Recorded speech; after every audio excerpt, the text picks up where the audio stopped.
All right, and let's click in that wonderful. Wonderful. So good morning. Today is Thursday, May 23rd. This is the Healing the Heart of America course. And the topic today is the Native American, we'll just call it genocide. It's a hard word, but it's pretty accurate.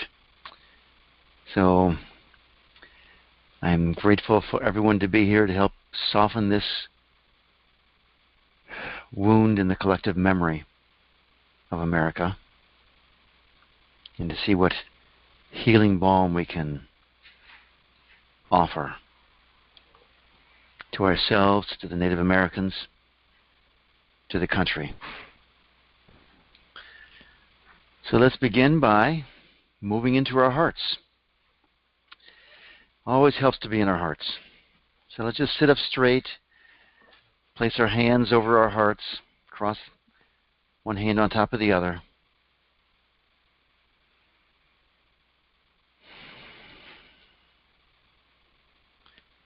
Just our way of energetically reconnecting with our hearts.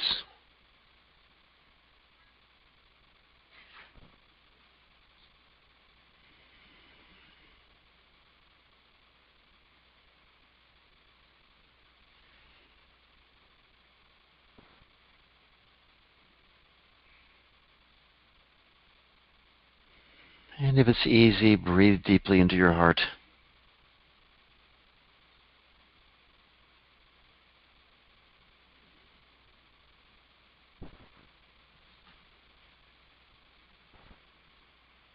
Perhaps you will allow or notice the gratitude that tends to rise up as we put attention on our hearts.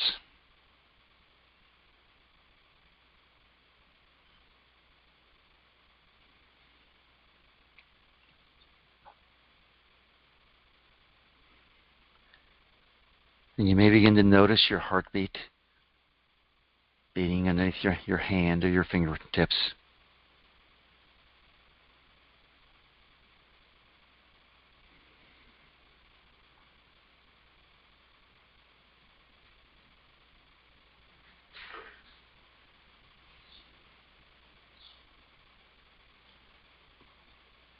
And just go ahead and let your hands come back down to your lap. And notice just what saying good morning to our heart does to us. What does it do to your mind? What does it do to your presence, to your heart field?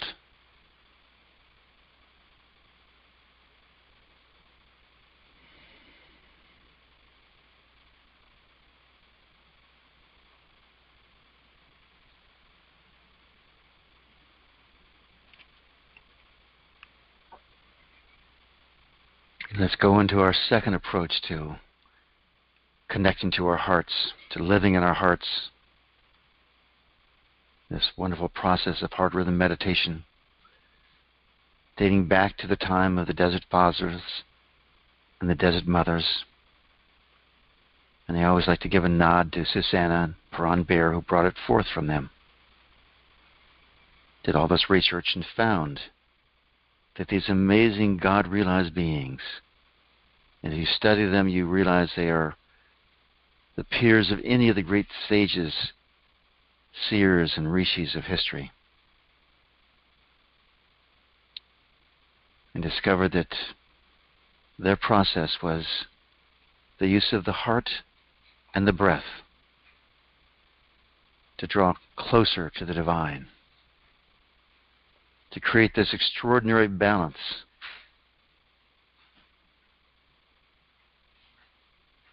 And we may not be desert renunciates. We might use this heart-centered balance, this heart-centered rhythm, as mechanics, as lawyers, as teachers, as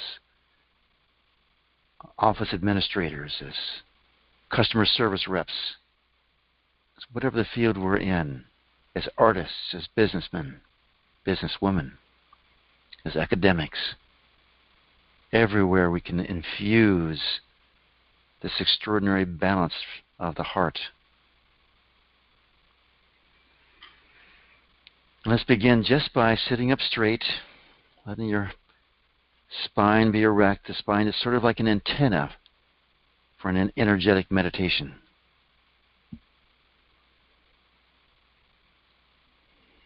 And just watch our breathing for a moment. Just being with the breath.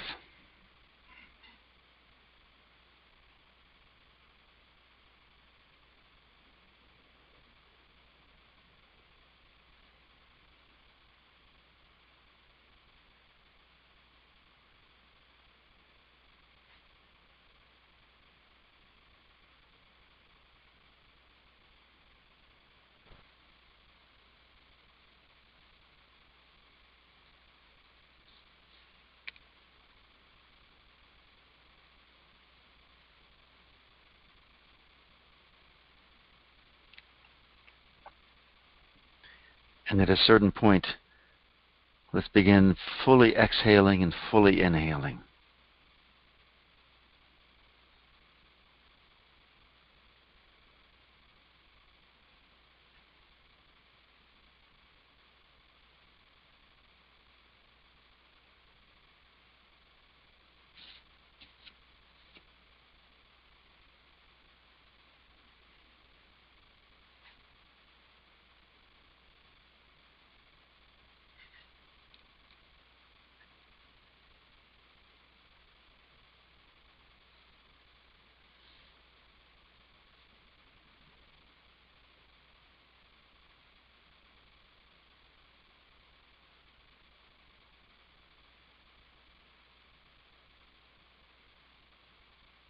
And just notice what that does to your physiology,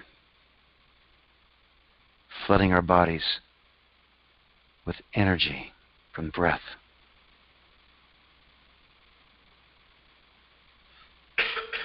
And when it's comfortable, let's begin connecting the rhythm of our breathing to the rhythm of our heartbeat.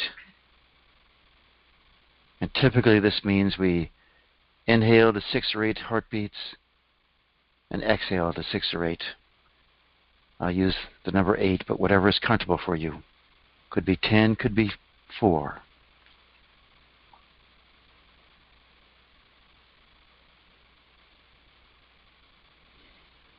And if it's hard to feel your heartbeat, simply feel your pulse in your wrist or your neck. Or hold your breath until you can feel it. The heartbeat will jump up, and you'll know you can feel it that way.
And every morning we try to add a little bit to this basic practice. There's so many things that can be done with it.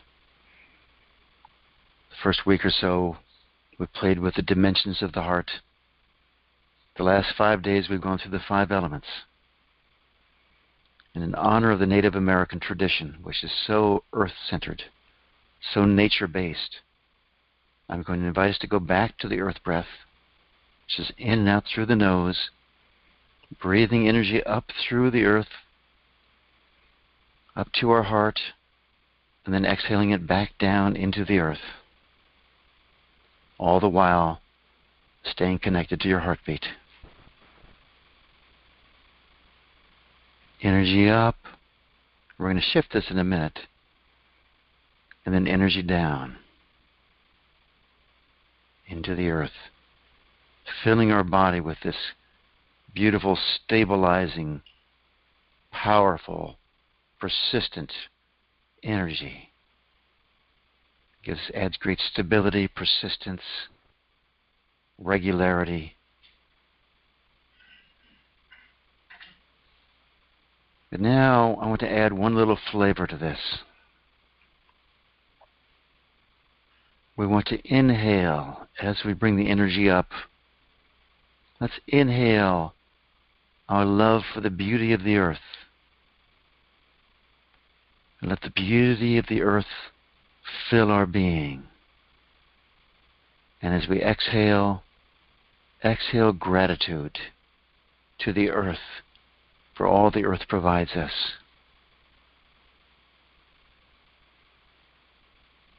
Inhale the beauty of the earth. Exhale gratitude. These are both divine qualities of the heart.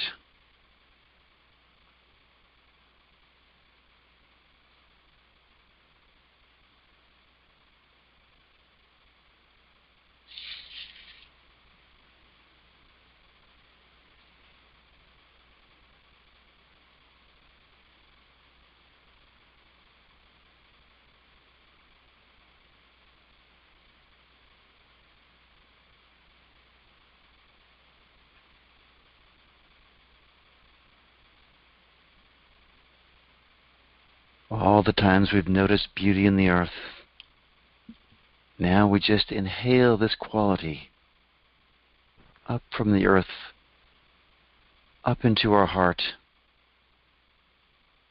and just move back with great love and gratitude for the earth, and fill the earth with our gratitude.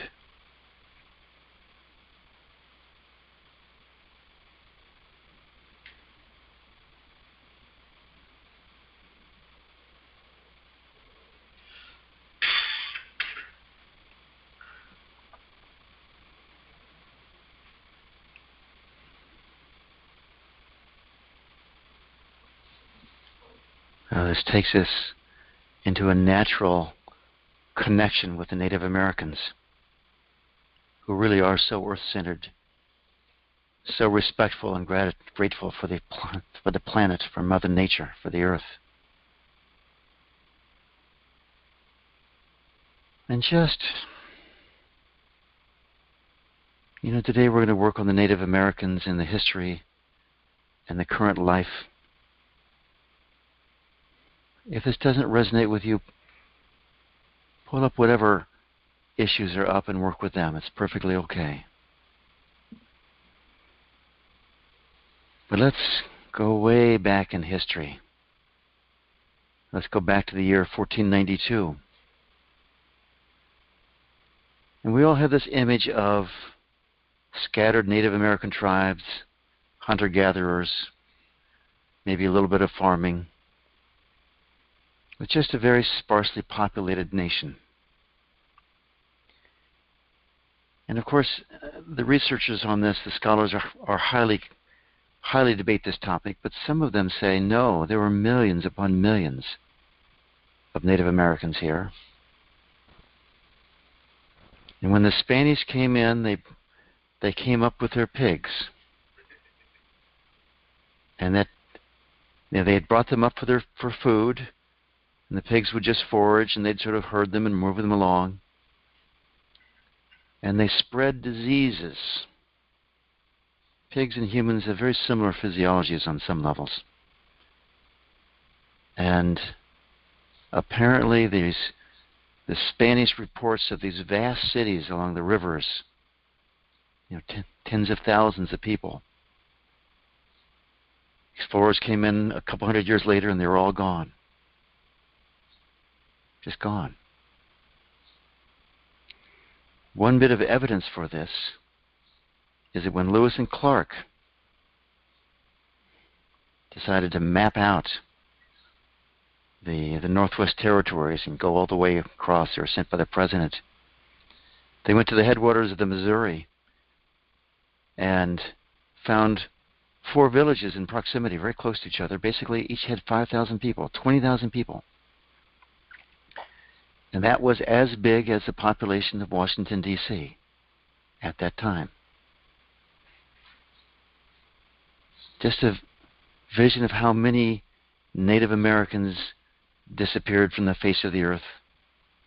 How many tribes disappeared from the face of the earth. And when we hear this, just what's your experience with this? How does it feel? Is there guilt? Is there shame? Is there horror? And whatever that feeling is, could you honor it? Could you love it? It's our energy. It's our heritage. Loving it doesn't mean approving of it. It means we want to honor whatever is in front of us, whatever is within us, because that's the most resourceful response we can have to any part of our heritage that troubles us.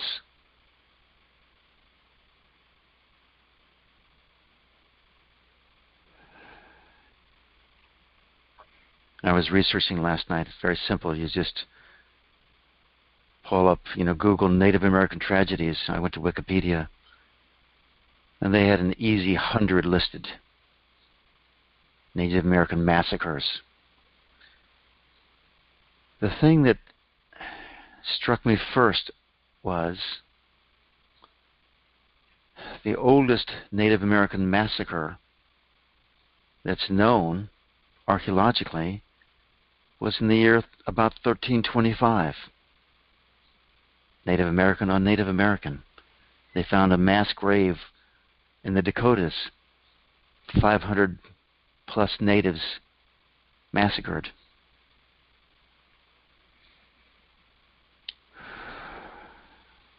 And how does that feel?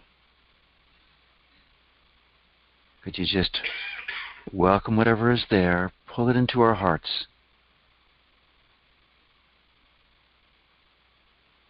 and just let the energy shift. This energy is a gift stored for us. We might use it now to step into a life of living from our hearts. And could we go to a place of compassion and forgiveness for those that committed that massacre?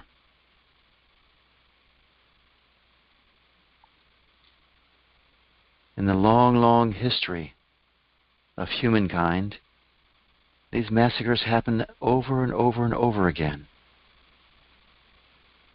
And this feels so very close because it's in our homeland, in our own nation. So could we welcome up that energy and just realize the people of that time were living by their values, having their experiences, living the very best lives they knew how.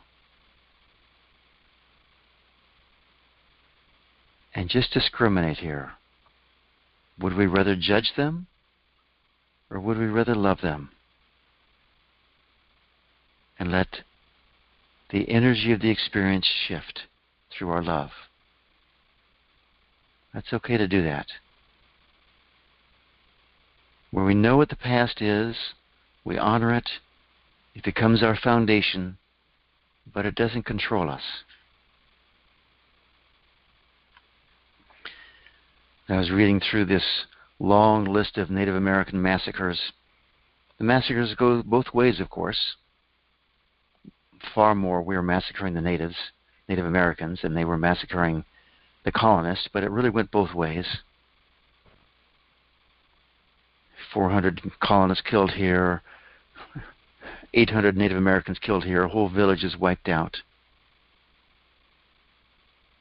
And it's interesting to go back and honor the Native American lifestyle.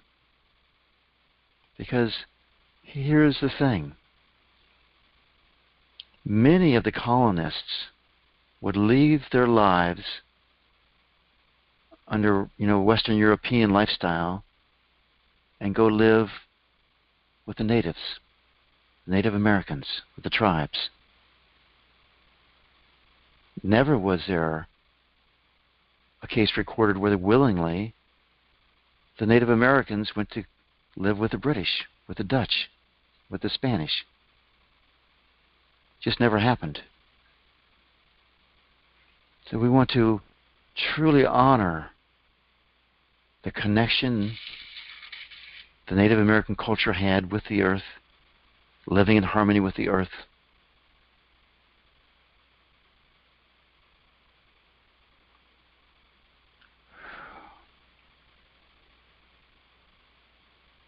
And to go to some of the early Caribbean experiences, because they're part of the Americas here. The early Spanish explorers came to one island and were met with arrows, so they went to the next island, where the natives greeted them and created a big feast welcoming them. And within 3 months, the Spaniards had enslaved all the natives on this island, converted them. There were mass suicides. So unhappy were they. So could we welcome up whatever energy comes up with this story? Slavery, suicide, greeting with open hearts, responded with slavery, torture.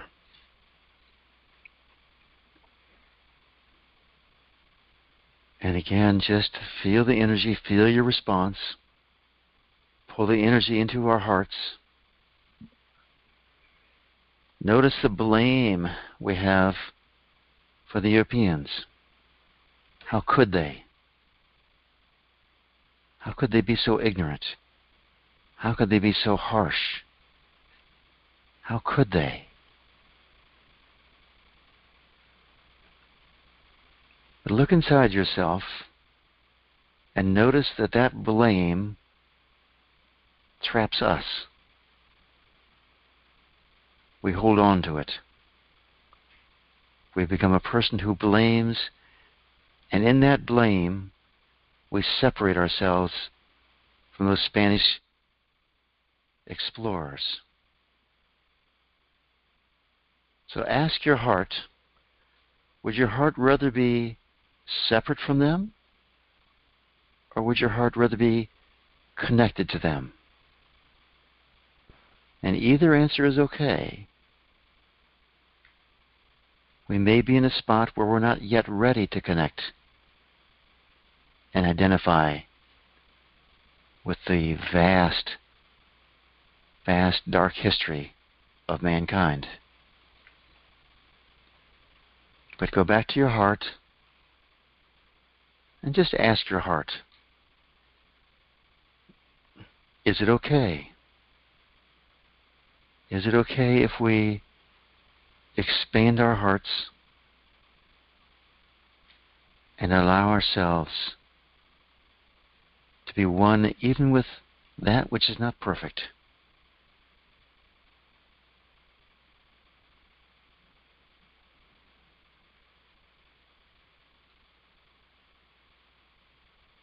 This basic desire for separation, could we welcome up this desire to be separate and love that desire?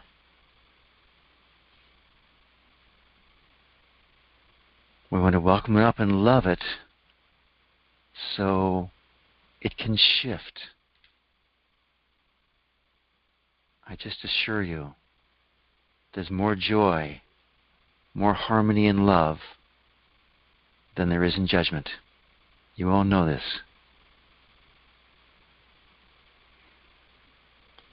What else about our past, either personal or national or worldwide, do we want to be separate from? Now pull up a few more stories. Probably the most famous story is the massacre at Wounded Knee. 1890, December 29th, up there in the Dakotas, cold. The whole ghost dance phenomena had started, terrifying the military and terrifying the nation that the Native Americans were going to solidify and rise up. So one group of Sioux who had pretty much embraced the ghost dancing were moving to I don't know where they're moving to, they're just traveling. And the soldiers heard about it and they found them. They insisted on disarming them. They had this huge pile of guns, put it to the side, and one deft Native American had a gun who didn't want to give it up. He paid a lot of money for it. Didn't understand what was going on, and they fought, and suddenly the gun went off, and suddenly shooting erupted.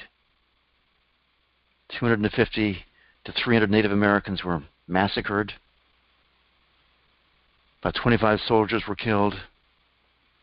But it went into a total berserk killing. Many of the women and children ran, and the soldiers chased them for 2 miles or further and gunned them down. It became a killing frenzy. So connect into your body.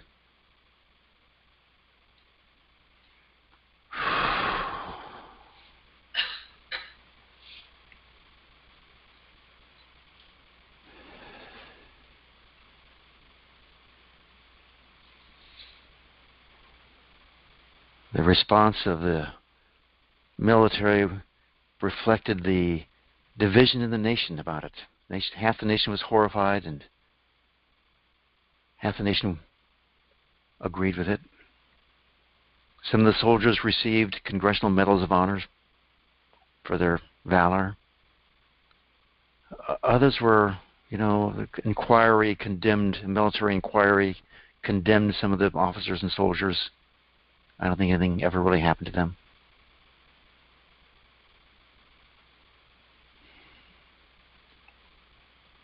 That book, Bury My Heart at Wounded Knee, was about one of the survivors wanted his heart to be buried there. His heart. And where he died, they took his heart and they took it back up to Pine Ridge, I think it was. Yeah, Pine Ridge Reservation. Buried his heart there.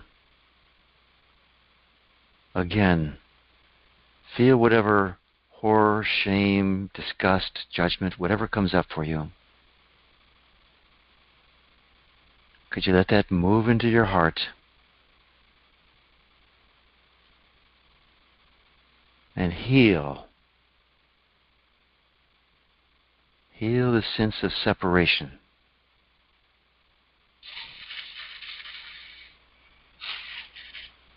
We want to invite our heart to the degree that it can. If you can't, don't go here. Go as far as you can go, but we want to allow our hearts to embrace everything. It's there, and the energy can be transformed.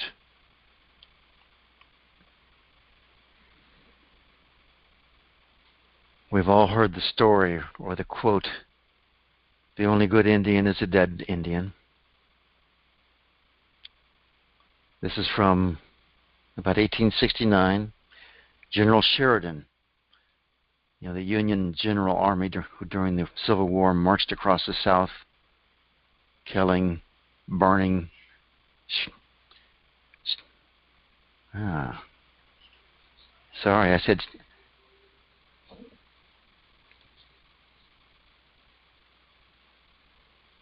So I'm just going by what Wikipedia said.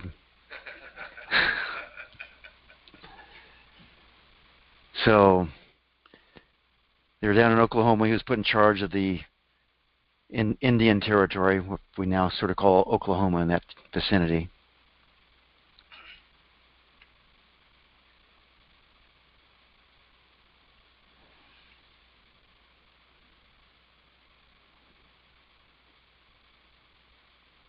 And there's some very friendly natives, Native Americans. One of the chiefs said to him, "Oh, we're good Indians." And General Sheridan said to him, "The only good Indian is a dead one." And it became sort of a mantra. It got spread throughout the West. How do you feel about that?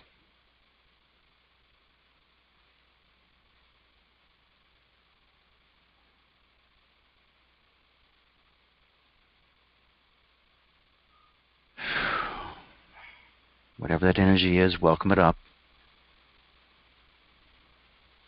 If this is hard, put your hands on your heart.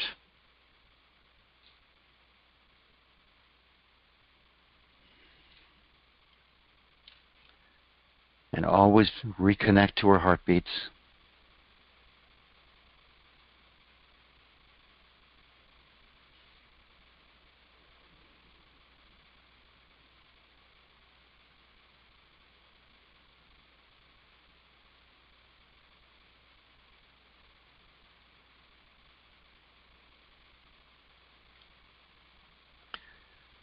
And it's hard to talk about the Native Americans without going to the Trail of Tears.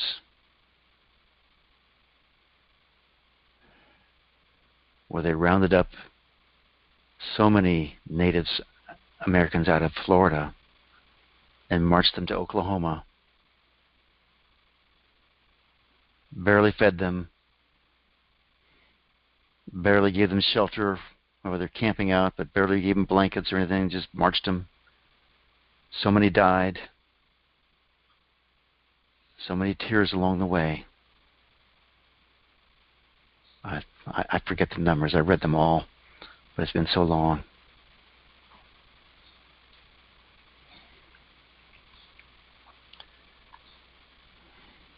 Let's go back into our hearts. Notice how we don't want to identify with these people who did these things. That's not me. And yet, that's in our DNA. The DNA continues. The expression of the DNA. They've now found this scientifically. They've found it in the Irish who went through the potato famine. Many generations later, they still have a tendency to gain weight faster than the Irish who didn't go through the famine. It's just they find all these things in all these cultures. So we have that residue. And we're probably 7 generations away from this. Some of it's longer. Some of it's longer, but not much longer.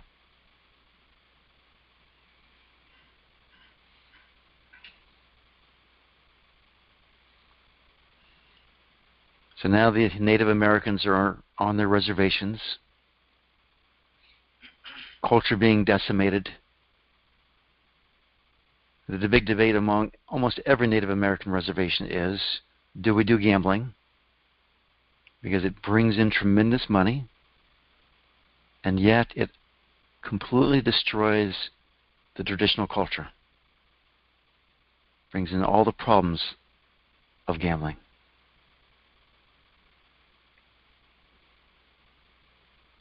So would it be okay with us if we just go into our hearts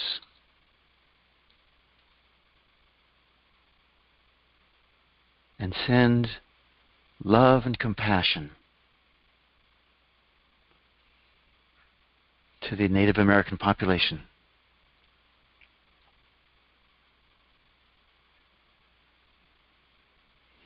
Come back into our hearts and just expand our hearts out with love and compassion.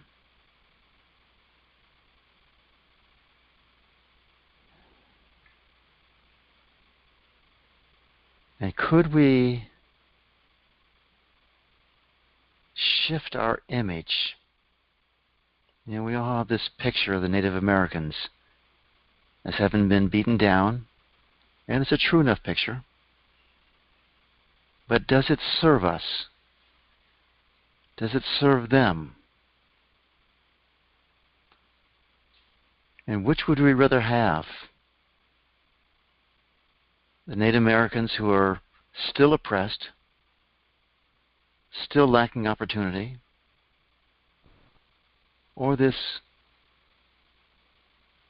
vibrant culture adding its spiritual wisdom and knowledge to our culture?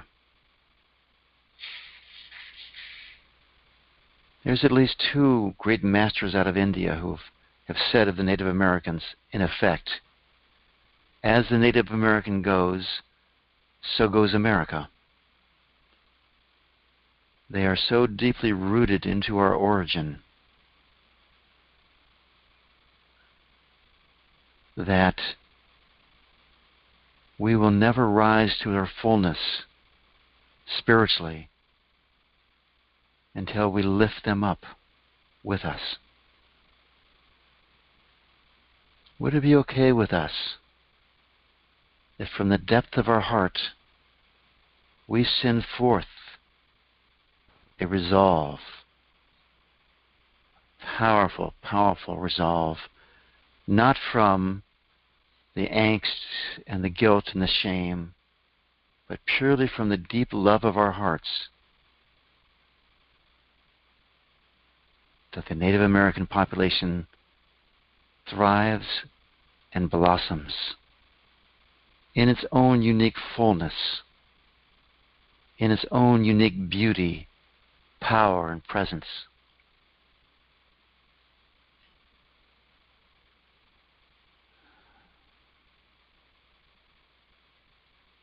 And just let that go. We set the intention and we let it go.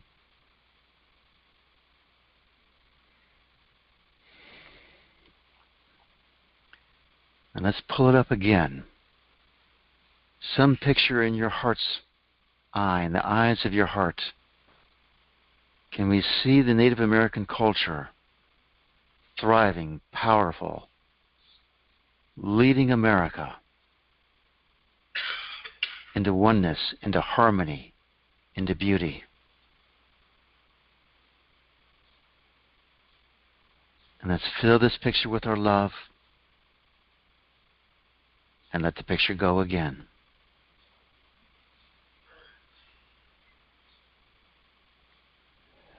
And let's just sit quietly.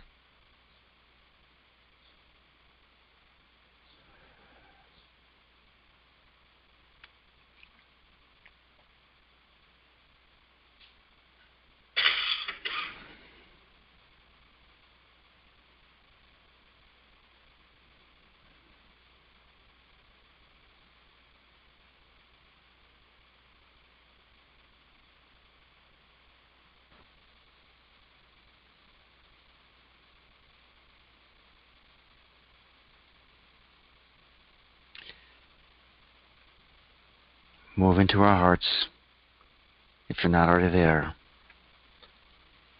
Let your attention go to the soles of your feet.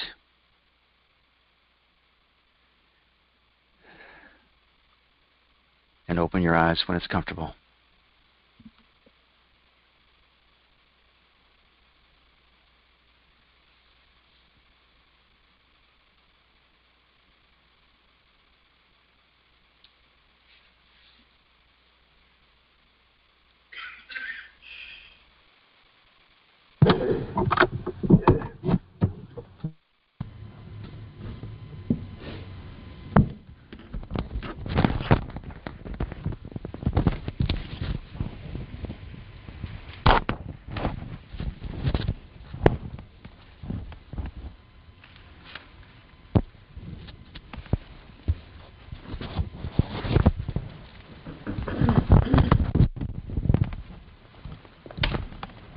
So this ends the formal part of this class.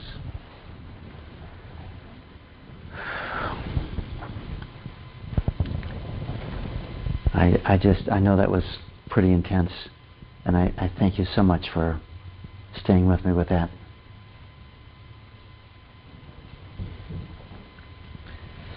Before we start in the second sort of optional part, I'd like to do a little housekeeping, so to speak. I was hoping to have a class on Monday, Memorial Day, because it'd be perfect. But there's going to be a band out in the square, and it's going to be too loud. So we'll just not have a class on Monday. What's the band not? We could shift. Different to another place. place. Band starts at 9:45, but they're going to get there and tune up for a half hour beforehand. Well, we could meet at a different place also. Or do it in there. Do it at 1 o'clock. Is Divine Mother Church available Monday? Divine Mother Church here's at 2. Oh, yeah. Yeah. Well, there's a Phoenix Rising Hall. And there's actually, where I live, there's actually... Guys, it's not happening. Memorial Day, we're all going to go into our hearts and honor... I'm going to say honor war and go, ugh. Yeah. Actually, that the original declaration of Memorial Day was by a mother who had lost sons in the Civil War.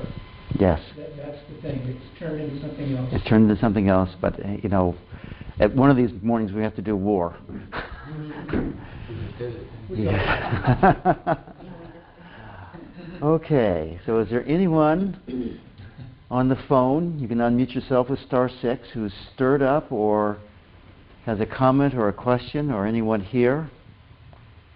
I would like to speak. Good morning. Good morning, Jaya. How are you?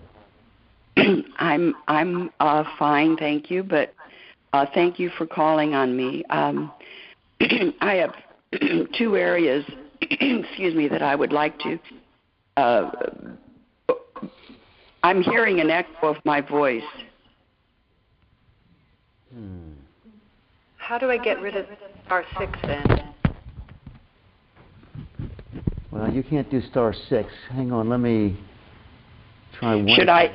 Now I don't hear the echo. Okay. All right. So I don't hear an echo, so may I continue? Yes, we were never hearing it, Jaya. All right, thank you. So I am deeply connected to the earth and to Native American culture.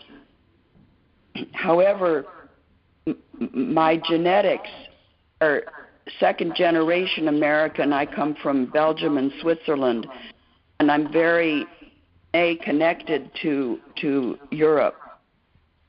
I'm totally connected with the animal kingdom. And in going through the process this morning, addressing the Native American culture, what I did this morning, as well as with finances yesterday and with other topics that are not immediately turning the solar plexus in a spiral of energy, is in my heart, I find a connection that makes the energy real for me. And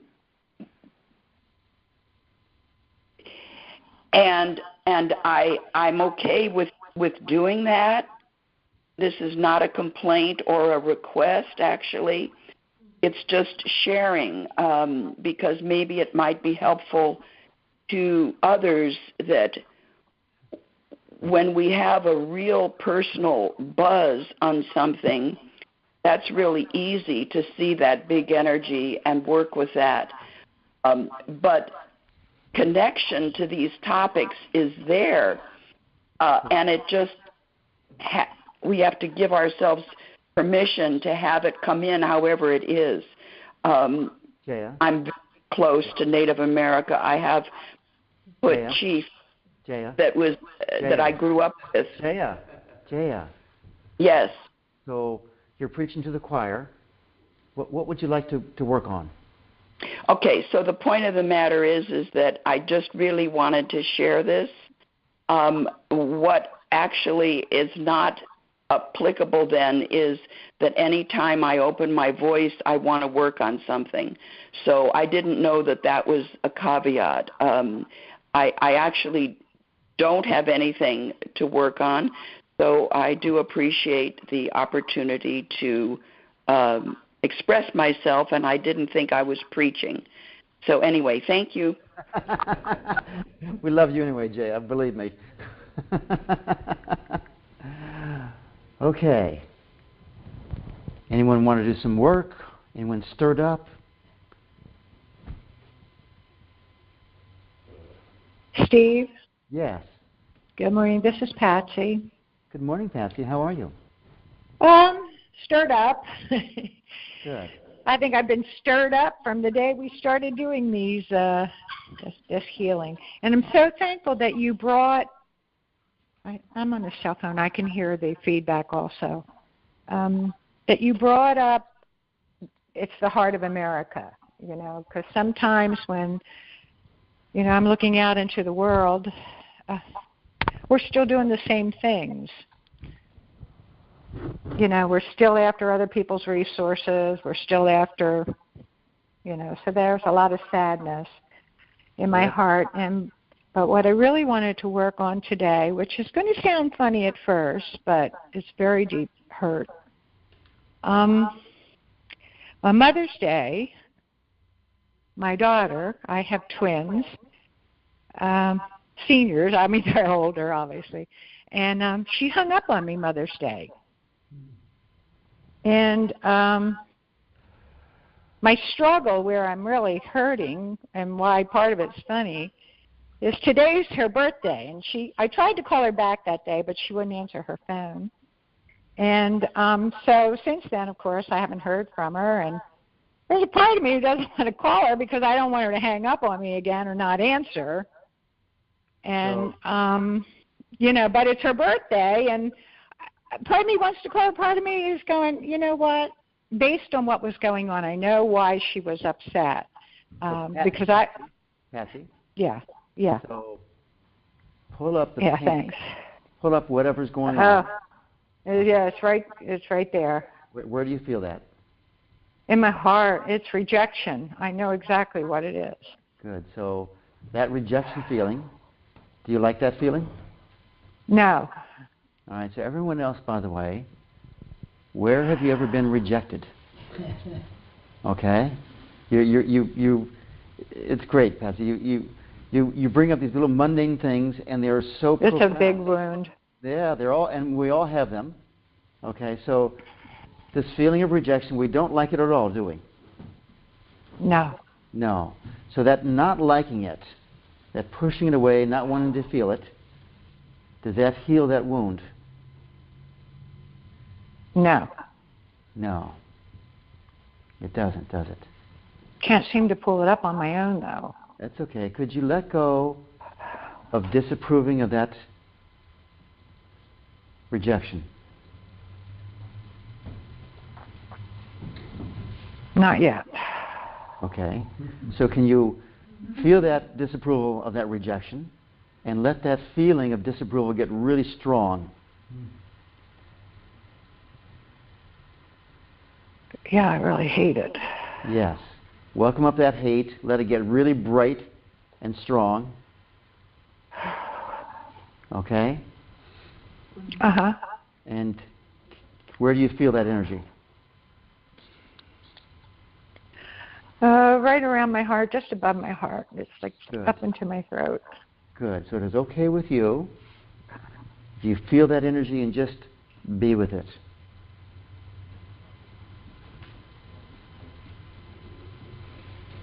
Yes. Yes. Terrible feeling. Yes. And it's just energy, isn't it? Isn't it just energy, Patsy? Yeah. Yeah, and have you ever felt energy before and let it dissolve away? Yes. You have, haven't you? Yeah. No. Yeah, is it okay if this energy does the same thing? Oh, absolutely. Yes. Yes. And could you let it dissolve some more? Yes. Yes. And more. Yes. So here's your daughter rejecting you. I'm going to stir the pot up a little bit more, by the way. So imagine your daughter rejects you forever. You feel any clutching from that? Oh, yeah, I've actually thought about that. Yeah. That's part of the fear of calling her. Yeah, so imagine, just go there. Imagine she rejects you forever. She more or less says, Mom, you're not going to change, and this or that, and there's no point. Can you feel that pain? Yes, and I would like to say the rejection is coming not just from her, but from a number of members in the family. Yes, there you go. It's all a pattern. It's all a pattern that shows up in many different ways, right? Yes. So, and we all have it. And it hits this very deep, deep part of us. Most of us don't know it, but it comes down to a fear of being unsafe. Thank you. That's exactly how it feels. I don't feel safe, Steve. You don't feel safe, right? No, not at all. Right. This goes back to antiquity, where we survived as part of a tribe, part of a community. If you're rejected by the community, we die. Okay. It's exactly how it feels. Yes. So can you welcome that feeling of lacking safety, of not being safe enough, and just welcome it up and just let it soften a little bit. It's a big one here, isn't it? No, you have no idea. Yes. So is it okay with you if that just softens some more? Yes. And more? Yes. Well, I hear your voice changing. Oh, yeah. It's hard to do this by yourself. I know. I know this, by the way. I really know this. I still, I find it with my stuff, it's easier to work with someone else who can walk me through it. So, everyone on the phone, here in the room, get in touch with that primordial fear, being rejected, exposed, ostracized, and the terrible things that happen with it. So would it be okay with you, Patsy, if you become the person who heals a big chunk of this collective wound?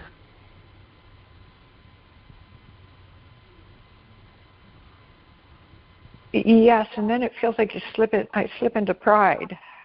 Yeah, it's okay. So let the pride go. Okay. You don't need that. That's not going to help here, right? No. But again, just realize that you're here with 50 other people. Sometimes we tend to run 50 to 70 people on these calls. You're here with this group of people, and it's being magnified, the work you're doing. Is it okay with you, and is it okay with everyone in this room if we address this core issue of humanity? This fear, really, of being separate. This is a strange thing, is we want to be separate. We don't want to be part of this, and yet we're terrified of being separate from other parts. We go both ways. It's exactly how I feel. Yes. So, Patsy, welcome up this wanting to be safe.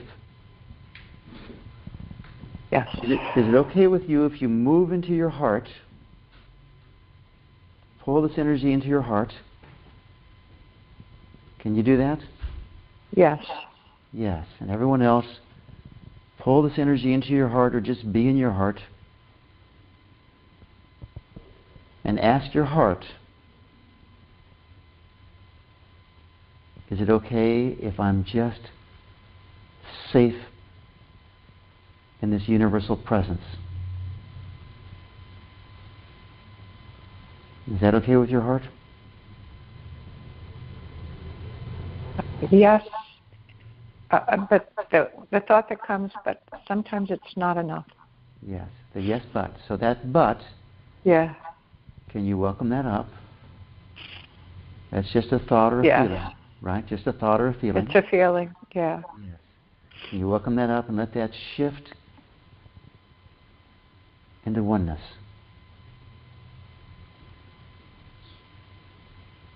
Would that be okay?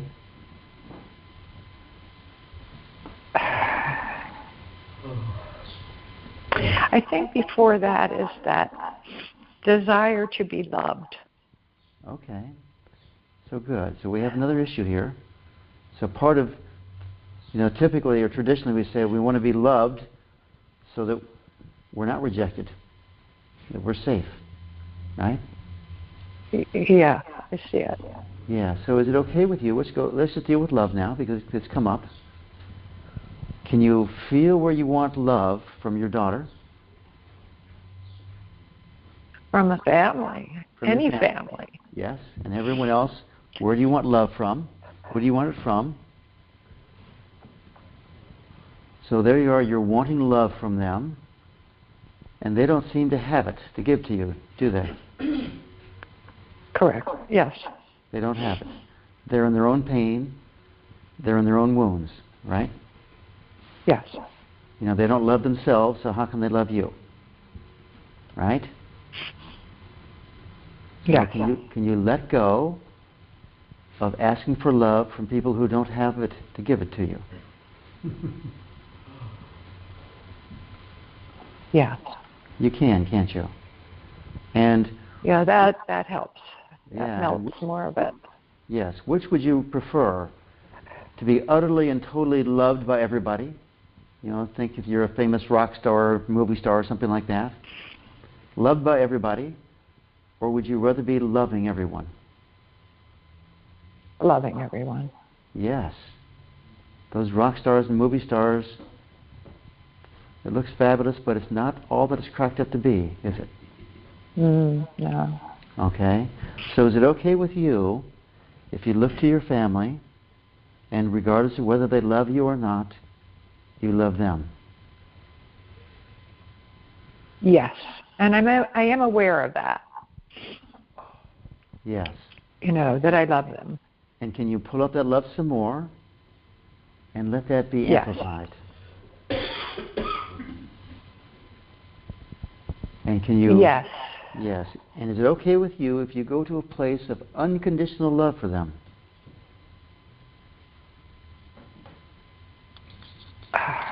Yes. Stuck a little. Stuck a little. It's okay. We'll keep working with this. So here we are. We've made this intention to unconditionally love them. And is it okay if you unconditionally love them and they never love you back? Yes. Yes. Yes, it is, isn't it? Yes. Because loving Yes, thank you. Yeah, loving them is its own fulfillment, isn't it? Right? Yes. Yes. Yes. Yes. And when you go to this place of unconditionally loving everyone who might be rejecting you, do you feel safe? Yes. Yes. So for everyone... Oh, yes. Whoa. Whoa. It's like a big relief. Yes. Like I don't need them in order to feel safe. Yes. That's exactly right. That all comes from within, doesn't it? Yeah, you kind of triggered this yesterday. Yes. On Yes. yeah. So, Patsy, what I want you to know... This is your fault. It is my fault. I love it. So what I want you to know is, and I'm going to say this so everyone can hear who's thinking that their issues are too small or too petty. The petty stuff hides big stuff. Okay? So everyone on the phone is thinking, oh, this, I can deal with this. What a gift you just brought to us, Patsy. You got that? Thank you. I knew I needed your help today. Yeah. And we all love you. How about that? Oh, thank you. By opening up like that, by exposing your weakness, we all love you. Okay? I can feel that too. Yeah. All right. Thank you very much, Patsy. Thank you. Okay. So, my friends, it's 10 o'clock. I'm always willing to stay, but if you have to go, I totally understand that. Anyone else on the phone? Here in person? Oh, Yes. good. Here's a voice. Hello. Hello, my name's Linda. Hi, Linda.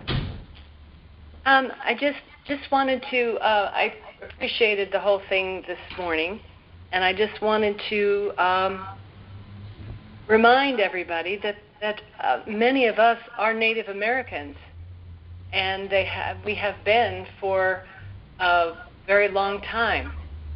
A lot of us have been Native Americans in all sorts of different places. Of course, this is different lifetimes, obviously. So I just wanted to say that so everybody can just think about that or know about that, what that means for them and for all of us. And there's a lot of people that are Native Americans across the whole nation, and Yes. Wanted to bring that up because I remember being one myself. That's kind of a whole other story, but So Linda, you're yeah. you're exactly right, and thank you for sharing that. And what energy is here on this? I guess I was just feeling that the Native Americans weren't.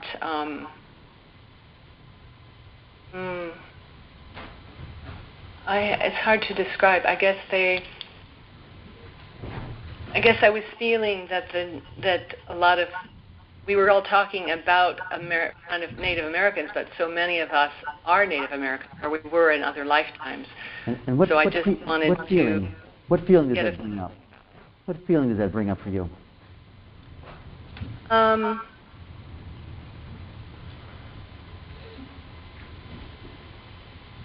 That they're not acknowledged enough. And how does that make you feel? Well, it just kind of makes me feel a little sad because we're talking about, I guess the way it's been phrased or something, it got me that we were talking about the Native Americans, but it's like it's all of us. Well, let's go back to that sadness. If that's okay, we don't have to do this, Linda.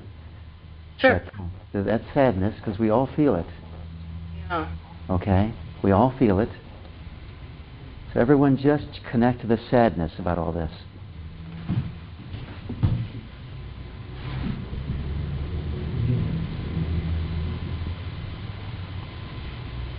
And find out, just check to see if sadness is something that you don't want to feel. And Linda, what's your experience? Do you like feeling sadness, or you want to avoid it? Well, I can be sad. Yeah. This is a very big point, by the way. Yeah. You know, we look at these negative emotions and we say, we're brought up in this culture to say, I don't want to feel that. It's wrong to feel that. You should only feel good and positive and this and this and this. And it's denying a big part of ourselves. So, Linda, is it okay with you? Because you're sort of being the flag bearer here. I think a little reluctantly. I'm sort of pushing you into this. So is it okay with you if you totally open up and embrace all of these negative feelings within yourself? Yeah, that sounds good. It does sound good, doesn't it? Yeah. Yeah. And can you feel when you embrace them? Well, I'm asking more in general. What do you feel when you embrace them? Do you feel loss of power or gaining of power? Loss of presence, gaining of presence. What's your experience? Well, kind of shifting to more presence. Shifting to more presence. Yeah. In effect, we're using our emotions to sort of like glide down deep, deep, deep within to the universal presence within. You see that, Linda? Yes. Yeah. So let's just ask, is it okay with us if we view these hidden energies as gifts that we can use to dive even more deeply?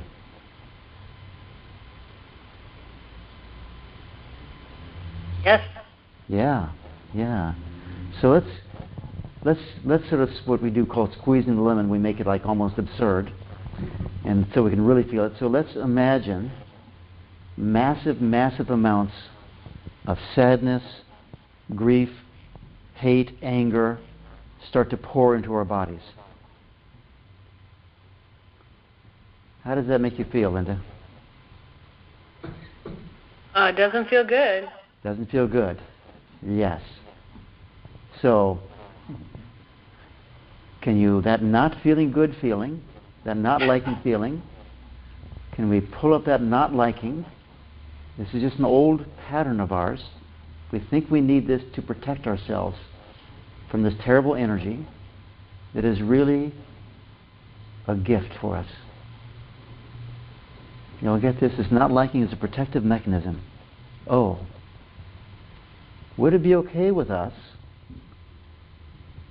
if we just used our common sense in terms of what we can accept and what we cannot accept, rather than this reactive pushing away feeling? Would that be okay with you, Linda? If you pulled in just enough energy to be able to use it and just said no to the rest for right now? Yes. That's okay, isn't it? Mm-hmm. Everybody get how we're managing energy? That we are the masters? And I've done this. I told you all this story. There's all this energy from the part of America poured into me, and I just said no, I couldn't handle it. And here I am today, alive and well. Okay? You all see how this works? We are the masters. Our hearts, I've said this before, are the center point of our creation. And this dark energy is part of our creation. The more we can open up to it and love it and use it, the more powerful we become. Would it become more powerful just by focusing on the positive? Yes. We become more powerful by embracing everything. Yes. Yes. So, Linda, is it okay with you if you step fully into your power?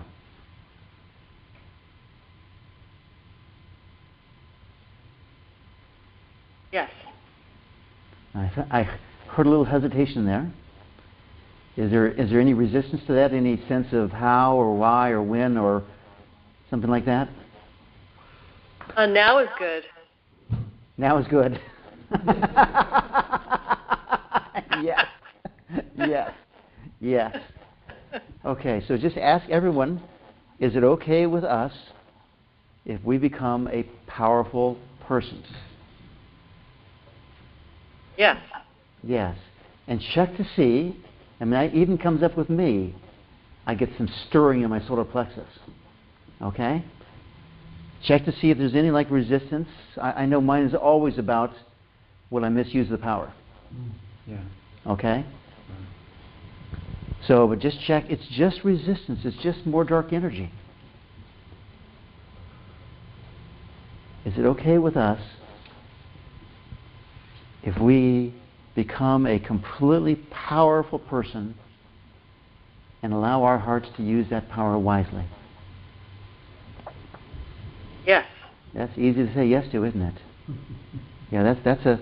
And the thing is, it's all just a picture that we're telling as we manage this energy. We're just this vast pool of energy showing up as a human body. Okay? Vast pool of energy that goes back infinitely in time, infinitely with horrific massacres and wonderful acts of love. The good and the bad were there, all of it. And I love this saying from Meher Baba. It's a paraphrase. He says, enlightenment isn't about getting rid of all your negative karma. Okay? Enlightenment is about balance, where they balance themselves out perfectly, so that in that balance we experience the universality. Okay? Everybody get this picture? We think, oh, I'm going to purify myself, get rid of all this stuff, get rid of all this stuff. There's great value in this. Really great value in this. But ultimately, we are not just the mountain, we are the mountain ranges of experience and energy, and we can allow our hearts to be the director of this energy. Let's go back and ask this question again. So, Linda, is it okay with you if you step into your power as a glorious goddess? Yes. Yes. That's me. Well, that's you. We'll take that in, won't we? And the rest of us, gods and goddesses. Yes. Great spiritual beings, here learning these subtle lessons of energy management. And is it okay if, as we do this, we are a gift to everyone in our worlds? That's an obvious yes. We want to bless everyone. And that's what the heart does. It blesses, it never punishes.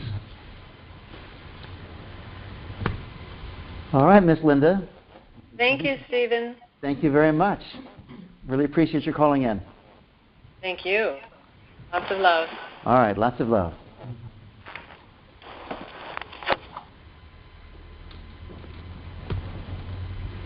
Such a good point. The balance. The balance. Yeah, I mean, more and more people I see awakening. My sister talks about that, and she's not into that. Yeah. So it's a fundamental point. For the people on the phone, someone is endorsing the idea of balance, which is correct. Alan, did you want to say something? Want to come up here? Question. We have a question coming up. But Because I'm not real clear.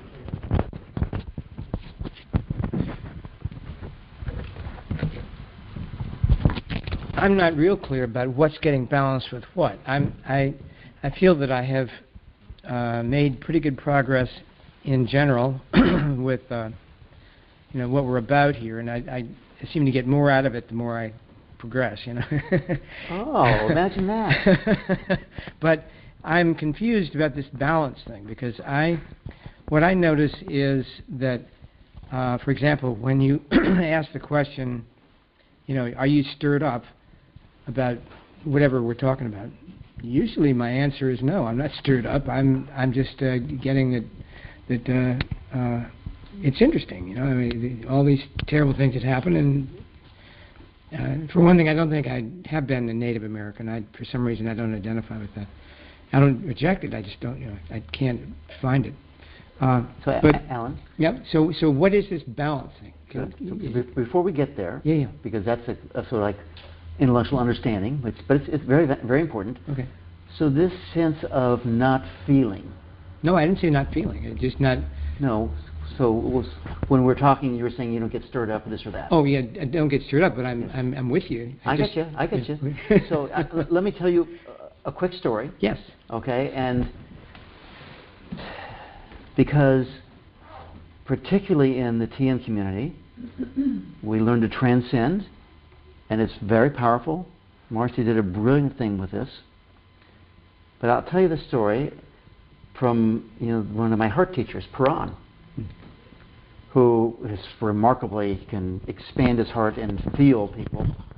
His remarkable ability. At one point, I was on a retreat with him, and he came in and sort of did a meditation where merged hearts. And that's probably beyond the teaching of this course, but it's a very profound practice, I can tell you. But he said to me, "You have a lot of sadness." I said, "I don't feel any sadness." I don't feel any sadness. He says, "Well," he said, "it's sort of like snow covering a mountain. You see the snow, but you don't see the mountain." He says, "When you can feel the sadness and heal it, you'll move into being far more powerful." Okay? So, and it's not just the seeing people, but every meditation practice, and really even the culture of the West, which is to deny the negative feelings and not feel them. We hide them, we suppress them. It's like snow covering a mountain. We don't even see them. Okay? And do not worry about this. Okay? Of course, I was very upset. What? I've got some sadness inside of me, and I can't feel it. And it took me, and I'm not even sure I have all of it, but what I did, and this is actually very interesting, because it ties into the Native Americans. I immediately, because I avoid sad movies, I avoid sad books.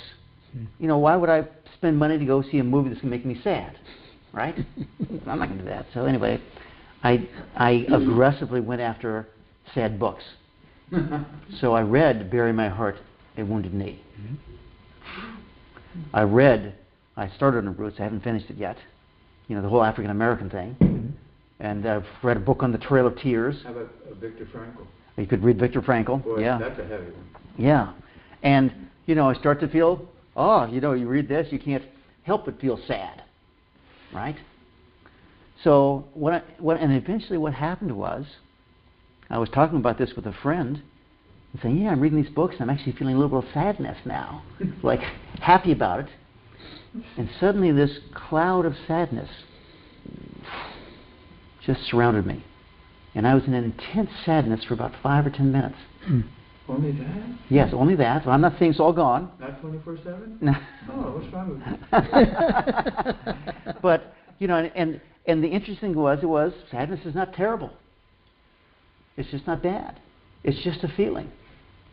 It's just a feeling, and kind of, okay. And that sort of began my process of saying, wait, we really need to pull this in. And when I say balance, Alan, okay, because I know that's your question, is, and I don't, the mind can't do it, okay? There's some deep part of us, or your teacher does it for you. That's what Mayor Baba would say. The teacher's the one who creates the balance, by giving you these experiences, telling you, go do this, go do this, go do this. And the balance shows up, and then you're working from this place of balance where there's non-attachment because of the balance. You're not attached to feeling this way, you're not attached to feeling this way. Good, bad, suffering, joy, all the same, but it's in balance rather than a denial of the experience. So I don't know if that answers your question. Yeah, it does.